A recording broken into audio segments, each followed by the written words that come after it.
Jangan lupa subscribe di YouTube channel Metro TV News dan juga nyalakan notifikasinya. Pemirsa, kalangan pelaku usaha optimistis akan terjadi peningkatan investasi dari sektor padat karya seiring kehadiran Undang-Undang Cipta Kerja. Selama ini aturan yang ada cenderung menghambat realisasi investasi dan membuat biaya buruh cenderung mahal.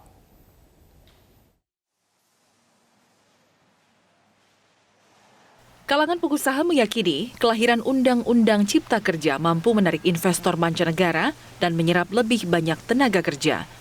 Ketua Umum Kamar Dagang dan Industri Indonesia, Roslan Ruslani mengungkapkan, realisasi investasi yang masuk tidak diimbangi dengan tingginya penyerapan tenaga kerja.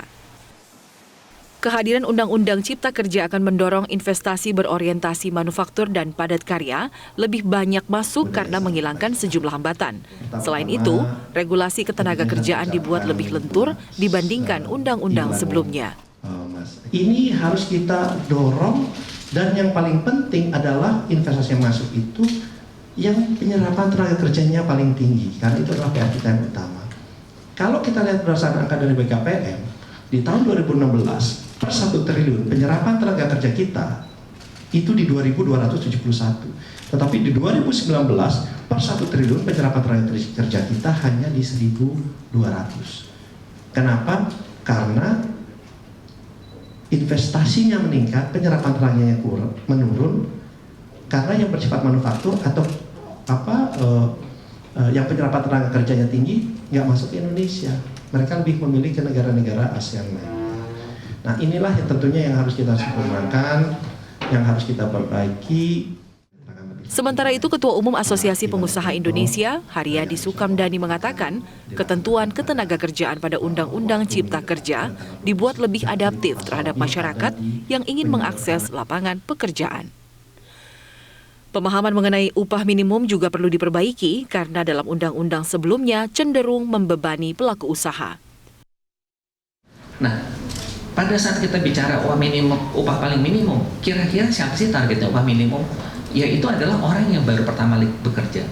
Dia lulus dari pendidikan sekolah, dia mulai bekerja, nah itulah upah minimum. Nah, yang terjadi dalam Undang-Undang 13 selama ini prakteknya, upah minimum itu bergeser, bukan jaring pengaman sosial tapi menjadi upah rata-rata. Nah, inilah yang kemudian dikeluhkan oleh sebagian besar pelaku usaha, terutama adalah yang padat karya dan UMKM, yang mereka merasa itu tidak akan bisa mengejar antara kemampuan mereka untuk mencadangkan pembayaran dengan realita dari pendapatan mereka. Jadi antara revenue-nya sama bebannya itu tidak